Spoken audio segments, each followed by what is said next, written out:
नाजरीन, सुबह बखैर। 27 जुलाई 2023 का दिन है आज, और मौसम आप देख सकते हैं कि हर तरफ बादल ही बादल हैं। और जो काश्तकार हैं वो अपने अपने कामों में लगे हुए हैं। आजकल धान और मकई की बिजाई शुरू है तो उसमें लगे हुए हैं। ये मैं आपको दिखा देता हूँ, ट्रैक्टर ही ट्रैक्टर, हर तरफ आवाज़ें भी आ रही। बात आज आपसे जो करनी थी, मौजू तो मेरा महंगाई था, लेकिन आज मुझसे एक भाई ने सवाल किया, तो वो सवाल ही ऐसा था तो मैंने सोचा आज इस पे ही बात कर लेते हैं। उन्होंने मुझे पूछा कि यार, जो हमारे साबिक़ वज़ीर आज़म हैं मियाँ नवाज़ शरीफ साहब, वो कब वापस आ रहे हैं। सुना है कि वो आज आ रहे हैं, कल आ रहे हैं, परसों आ रहे हैं। उनका जो सवाल था ना, वो इस तरह का था कि मुझे अपना जो मौजू था आज मैंने बात तो महंगाई पे ही करनी थी, तो वो मुझे चेंज करना पड़ा। मुझे याद भी आ गया कि मैंने कुछ 2 साल पहले एक कॉलम भी इसके ऊपर लिखा था, जिसका अनवान था नवाज़ शरीफ की वतन वापसी या जेल वापसी। वो बड़ा तफसीली कॉलम था, वो भी मैं नीचे रख दूँगा, आप पढ़ लीजिएगा। एक बात तो आपको दाद देनी पड़ेगी कि जो नवाज़ शरीफ का मीडिया सेल है, जो उसकी पार्टी है, जो मुस्लिम लीग नून है, उन्होंने मियाँ नवाज़ शरीफ को ख़बरों में तो ज़िंदा रखा है ना। 3-4 साल से जब से वो इश्तिहारी हैं, ख़बरों में उनको ज़रूर ज़िंदा रखा है। मिसाल के तौर पे पहले जब जेल में गए, उसके बाद जी उनको बीमारी शुरू हो गई, हार्ट अटैक हो जाता था हर रोज़, कई दिन तो एक दिन में 3 दफ़ा हार्ट अटैक हो जाता था। उसके बाद फिर जब कुछ ना बना, जब जनरल बाजवा के साथ उनकी डील शुरू हुई अंदरों अंदर, फिर उन्होंने मीडिया के ज़रिए, जनरल बाजवा ने मीडिया के ज़रिए उनका वो सिस्टम शुरू किया प्लेटलेट्स वाला। उन्होंने कहीं से वो तरीका ढूंढा कि अब किस तरह इसको बाहर भेज सकते हैं। बाहर तो भेजना है, साफ ज़ाहिर मुस्लिम लीग नून से डील हुई है, तो जनरल बाजवा ने फिर वो तरीका सारा निकाला। अब तो सब बच्चे को पता चल गया है, क्योंकि कोई जज कोई नहीं मान रहा था, कोई उसे नहीं भेज सकता था बाहर। सिर्फ फिर वो मीडिया के ज़रिए मीडिया को उछाला गया, प्लेटलेट्स नीचे, प्लेटलेट्स ऊपर, फलाना ये वो, डिंगा हो गया, मर गए, लुटे गए। शाम को ये हर 5 मिनट बाद ब्रेकिंग न्यूज़ आ रही थी। हत्ता के मुख्तसरन आपको बता दूं कि इमरान खान ने जो वादा करके आया था कि चोरों को नहीं छोड़ूंगा, उसको भी मोम होना पड़ा, क्योंकि जनरल बाजवा की डबल गेम का उसको भी तो बाद में पता चला ना, कि उधर उनको तैयार कर रहा था बीमार हो जाएं, बीमारी की खबरें लगवाएं। इधर इमरान खान को कह रहा था जी जाने दे, बहुत बीमार है, अंदर की खबर वो बता देता था, उसकी हालत बड़ी ख़राब है, तस्वीरें कमज़ोर ला के दिखा देते थे कि वाकई हालत ख़राब। चलो जी, वो चला गया बाहर, ख़बरों में उसको फिर भी ज़िंदा रखा। जब कोई आवाम भूलने लगती थी तो कभी किसी शॉपिंग सेंटर में जाके एक तस्वीर लीक कर देते थे, जी मियाँ साहब आज फ़लानी शॉपिंग सेंटर में शॉपिंग कर रहे हैं। वो पीटीआई वाले और वो सारे उसको समझते थे कि पता नहीं ये तो मौका हाथ आ गया, इसको बदनाम करो, ये बीमारी का बहाना करके गया था, शॉपिंग कर रहा है। हालांकि वो उनका फैलाया हुआ एक जाल था। वो खुद ही वो लीक करते थे कि मियाँ साहब ख़बरों में ज़िंदा रहें, आवाम में ज़िंदा रहें। कुछ अरसे बाद वो कभी पिज़्ज़ा शॉप पे, कभी कुछ, वो आपने याद रखा, अब आपकी मेमोरी रिकॉल हो गई होगी।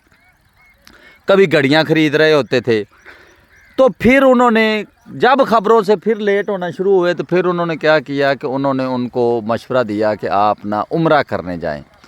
फिर वो उम्रा करने जाते थे, वो भी ख़बरों में, फिर दुबई आते थे, वो भी ख़बरों में। यानी कि उनको ख़बरों में उन्होंने ज़िंदा रखा, और आज तक ख़बरों में ज़िंदा रखा हुआ है। अब आते हैं उस सवाल की जानब जो उन्होंने भाई ने मुझसे किया कि यार बता दें कि मियाँ नवाज़ शरीफ कब वापस आ रहे हैं। तो मैंने उनको फिर अपने कॉलम का भी बताया, भी 2 साल पहले भी मैंने बताया था कि वो नहीं आ रहे, क्योंकि एक वजह ये है। मैंने तो उसको बल्कि काफ़ी दलीलें देने के बाद आखिरी जब लाइन उसको मैंने कही ना, तो तब वो मुतमिन हो गया। मैंने उसको ये बताया कि उसका जो स्टेटस है ना, वो इस वक्त इश्तिहारी मुजरम का है।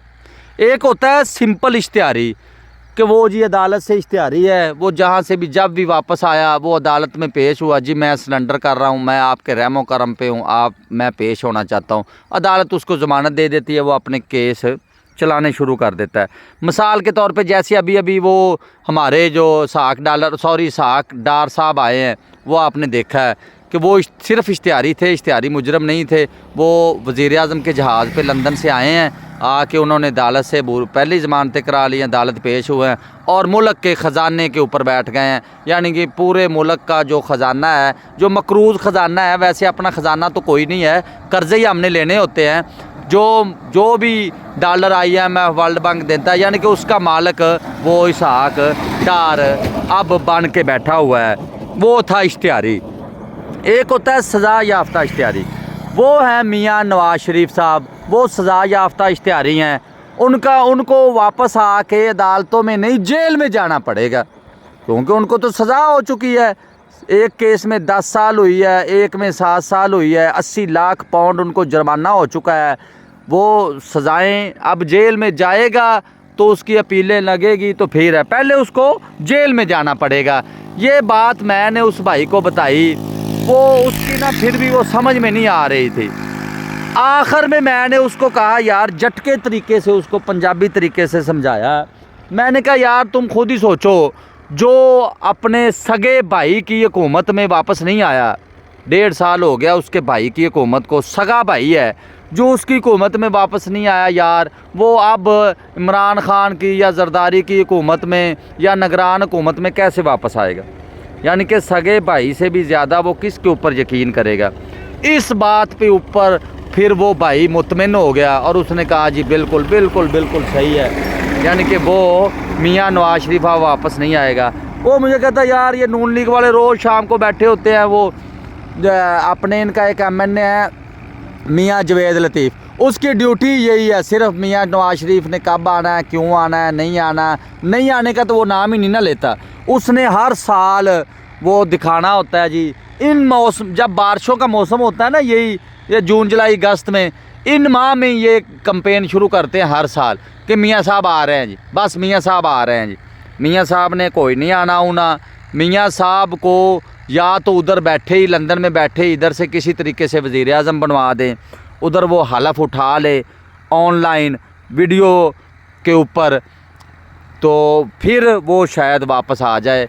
लेकिन उससे पहले मियाँ साहब ने वापस कोई नहीं आना। ये मेरी वीडियो आप संभाल के रख लें, ये मैं आपको कन्फर्म बता रहा हूँ कि मैं वही बात आपको फिर कहता हूँ कि जो अपने सगे भाई की हुकूमत में नहीं आया, वो बिलावल की या इमरान खान की हुकूमत में कैसे आएगा?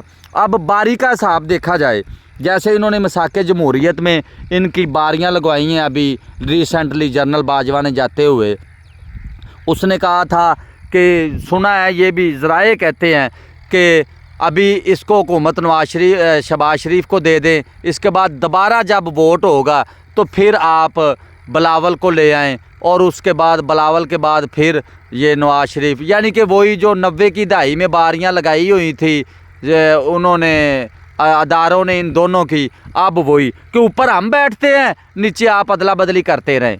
यानी कि पाकिस्तान के मालिक बने हुए हैं, अवाम कोई भी नहीं, अवाम का काम है ये हल चलाए, अपनी अपनी रोज़ी रोटी करे, खुद ही अपना चौकीदार भी खुद रखे, उसकी फ़ीस अदा करे, अपने गटर भी खुद साफ़ करवाए, अपने बच्चों की स्कूलों की फ़ीसें भी खुद अदा करे, थानों कचहरियों में झूठे पर्चों के ऊपर भी खुद ही बेचारे अपनी जमा पूंजी लगाएं, कोई पूछने वाला नहीं है सर। यानी कि अवाम का तो ये काम है, कमी कमीन का जो काम होता है ना, यानी कि इनके लिए काम कर कर के, ज़िम्मेदार कर के, सारा दिन दिहाड़ियाँ कर कर के, शाम को जो 18% GST लगाया है वो ख़जाने में जमा करा दे और जो बाकी टैक्स हैं वो जमा कराते रहे। ये हैं कमी कमीन कमाने वाले इनके, ये ऊपर बैठे हैं, ये याशियाँ कर रहे हैं, एक दूसरे की बारियाँ बदल रहे हैं, ले रहे हैं। ऊपर जो सबसे ऊपर बैठा हुआ है किंग ऑफ द किंग, उसका काम है बस इनको हाँकता रहे भी, चल अब तू चला जा घर, अब दूसरे को आने दे। अब जो आगे से थोड़ी सी आंखें दिखाता है उसको कहता है चल तू अब जेल जा,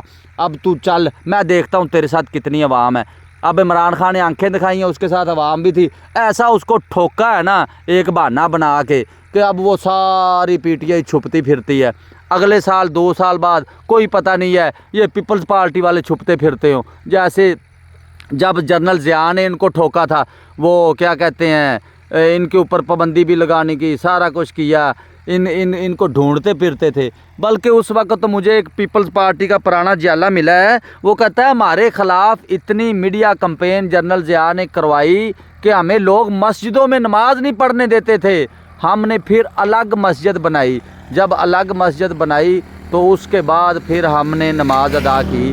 तो यानी कि ये जब कैंपेन चलाते हैं तो वो इस तरह की चलाते हैं कि अगले को मज़हब से भी खारिज कर देते हैं। इसलिए हम आवाम को इतना ज़्यादा स्ट्रेस नहीं लेना चाहिए, हम आवाम को इतना ज़्यादा सोचना नहीं चाहिए, क्योंकि हमारे साथ कौन सा पहली दफ़ा हुआ है। 75 सालों से जब से मोहतरमा फातिमा जना का इन्होंने खुडे लाइन लगाया है, उनको बेचारी को भी इलेक्शन नहीं जीतने दिया था जनरल अयूब ने। जनरल अयूब से लेके तो आप पूरी हिस्ट्री, यार हमारे बच्चों को हिस्ट्री मुतालिया पाकिस्तान में ये पढ़ानी चाहिए कि इस्लामी जमहूरिया पाकिस्तान में किस तरह की जमहूरियत रही है। आज तक एक भी जमहूरियत नहीं इन्होंने रहने दी। जब तक तो जनरल मुशर्रफ बैठा रहा ऊपर डंडा लेके, वो 5 साल पूरे करवाता रहा, वरना ये तो 5 साल भी पूरे नहीं करने देते। यानी कि इनकी मर्ज़ी के बगैर 5 साल भी पूरे जनरल मुशर्रफ की बगैर नहीं कर सकते थे, क्योंकि सियासतदानों का आपस में इत्तेफाक ही नहीं है। वो 2 को इधर कर लेते हैं, 3 को इधर कर लेते हैं, 1 को इधर कर लेते हैं, 2 को अपनी तरफ कर लेते हैं। ये आपस में लड़ते मरते हैं, अवाम का कचूमर निकाला हुआ है। खुदा की कसम, मैं गांव का रहने वाला हूँ। मेरे गांव के लोग जो है ना, जिनके बेचारों का 1000, 1200, 1500 बिल आता था बिजली का, वो 10-10 हज़ार, किसी ने अपना कट्टा बेचा है, किसी ने बछड़ा बेचा है, किसी ने गाय बेची है, किसी ने बेचारे ने ज़मींदार ने ये दरख्त कटवाए हैं अपनी ज़मीनों से और उन्होंने बिल अदा किया है। यानी कि अखराजात जो थे उसमें 200% इजाफा हो गया यार। और इन जो हुक्मरान हमारे, इनकी अयाशियों में 4 गुना इजाफा हो गया है। गाड़ियाँ नई नई ले रहे हैं। अब IMF ने कर्जा दे दिया है तो अब ऐसे खुश हैं जैसे कोई लॉटरी निकल आई है, ख़जाना हाथ में आ गया है। अब खुश हैं जी, डिंके मार रहे हैं, फलानी गाड़ियाँ नवी ले लो जी, फलानी ब्यूरोक्रेसी को गाड़ियाँ दे दो। सबको गाड़ियाँ दे रहे हैं, सबको घरों के लिए उन पैसे दे रहे हैं कि जब जी लुट लो। ये जो अभी 2-3 अरब डॉलर या 2-3 अरब डॉलर आना है, ये इन्होंने ऐसे ही पूरा कर के बाहर मुंतकिल फिर कर लेना है। पाकिस्तानी फिर वही अजाब, फिर ये ज़िम्मेदार बेचारे भी रुलेंगे, पाकिस्तानी भी रुलते रहेंगे। इसलिए ये वो नारा जो लगाते हैं ना, हमारा पाकिस्तान है, ये उनका ही पाकिस्तान है। ये अवाम बेचारी का पाकिस्तान तब होगा जब जमहूरियत इधर होगी, जब अवाम की मर्ज़ी से आएगा। अब तो इलेक्शन में नहीं किसी को हिस्सा लेने देते। इनकी मर्ज़ी के बगैर कोई बंदा इलेक्शन में हिस्सा नहीं ले सकता बेचारा। अब आप अंदाज़ा लगाएं, PTI वाले जिन्होंने इलेक्शन लड़ना है, जो उनके टिकट होल्डर हैं, वो सारे अंडरग्राउंड है, छुपे हुए हैं। किस डर से? कोई केस ही ना बना दें। ऐसी कोई केस उठाते हैं, बना के करते हैं। कल की आप बात सुन लें, सैनिटर जो पाकिस्तान का वाने बाला, वहाँ पे एक डॉक्टर हैं सैनिटर जरका PTI की। कल उन्होंने वो जो बदतमीज़ी कर रहा था उधर औरतों के ख़िलाफ़ घटिया अल्फाज वो करता इस्तेमाल है, और को पहली दफ़ा नहीं किया। वो ख्वाजा आसफ़ कभी वो ट्रैक्टर ट्राली कहता है किसी औरत को, कभी घटिया औरतें कहता है, कभी कूड़ा करकट कहता है। उसने आगे से जवाब दिया डॉक्टर जरका ने कि ऐसे ना कहा करो, बदतमीज़ी ना किया करो, इस तरह नहीं कहते होते हैं, कुछ शर्म करो, कोई हया करो, कोई गैरत करो। सिर्फ उसने आगे से थोड़ा सा उसको गैरत दिलाने की कोशिश की है। तो शाम को लाहौर में वो बेचारी डॉक्टर है, उसके क्लिनिक है, वो सील कर दिए हैं। यार ये कैसी हुकूमत है, ये कैसे हुक्मरान है? यानी कि किसी की रोटी रोज़ी रिज़्क लगा हुआ है। ख़ुद तो इन्होंने क्यों करना नहीं है इधर कारोबार, क्योंकि इनका तो मियाँ नवाज शरीफ भी सियाना था। उसको पता था कि ये जब इनके हम खिलाफ जाते हैं ये हमारे कारोबार बंद कर देते हैं। वो सारे कारोबार ही लंदन ले गया, सऊदीया ले गया, दुबई ले गया, जरदारी भी। वो इसलिए सियाने थे, उनको पता था कि कारोबार तो ना हर साल को 10 साल लगा के कारोबार चलाते हैं, तो ये तबाह कर देते हैं जब हम इनके ख़िलाफ़ थोड़ा सा हो जाते हैं या ये हमारे ख़िलाफ़ हो जाते हैं। उन्होंने अपने कारोबार ही दूसरे मुल्कों में मुंतकिल कर लिए हैं। अब हम तो ये ज़मींदार बंदे हैं, हम ये ज़मीनें तो दूसरे मुल्क में मुंतकिल कर नहीं सकते हैं।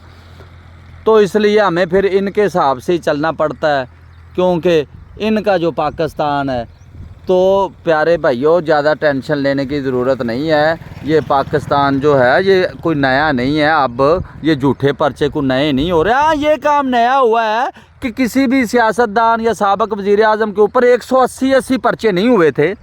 ये नया हुआ है। ये भी नया हुआ है कि सियासी वर्करों और कैंडिडेट जो टिकट होल्डर हैं उनके घरों में जाके पुलिस तोड़ फोड़ करती है, गाड़ियां उठा के ले जाती है। ये भी नया काम हो रहा है। यानी कि थोड़ा सा जदीद कर दिया इन्होंने। ये जुल्मो बर्बरियत, ये तशद्दुद, थोड़ा सा इन्होंने ना उसमें जिद्दत ले आए हैं। ये जदीद कर दिया है पहले से अब जदीद कर दिया है। अब यानी कि जाते हैं, उनके घर में कोई नहीं मिलता तो उनकी गाड़ियाँ तोड़ते हैं। कोई पसंद आ जाए तो साथ ले जाते हैं। जैसे वो माले गनीमत होता था पहले दौर में, जंगों में जो माले गनीमत हाथ आया वो ले जाओ, कौन सा इधर को पूछने वाला है। अदालतों में जाएं तो हमारे जो अदालत में बड़े सीनियर सबसे बड़े जज हैं, चीफ जस्टिस ऑफ पाकिस्तान साहब, उनके पास जाते हैं तो वो कहते हैं नहीं सब्र करो जी। यानी कि इनके सामने वो भी हाथ खड़े कर देते हैं। वो कहते हैं नहीं जी सब्र ही करें, बस सब्र ही करें। तो अवाम का जब मुल्क का इंसाफ का सरबरा ये आपको कहता है कि सब्र करें, तो फिर भाई सब्र करना ही बनता है ना। फिर क्यों ऐसे तड़प रहे हो? सब्र ही करो, अल्लाह पे छोड़ दो। अल्लाह ने जब फिर अल्लाह का अजाब आएगा फिर आप भी बीच में रगड़े जाएंगे। वो पंजाबी की मिसाल है, फिर सुक्की नाल गिल्ली भी बल जाती।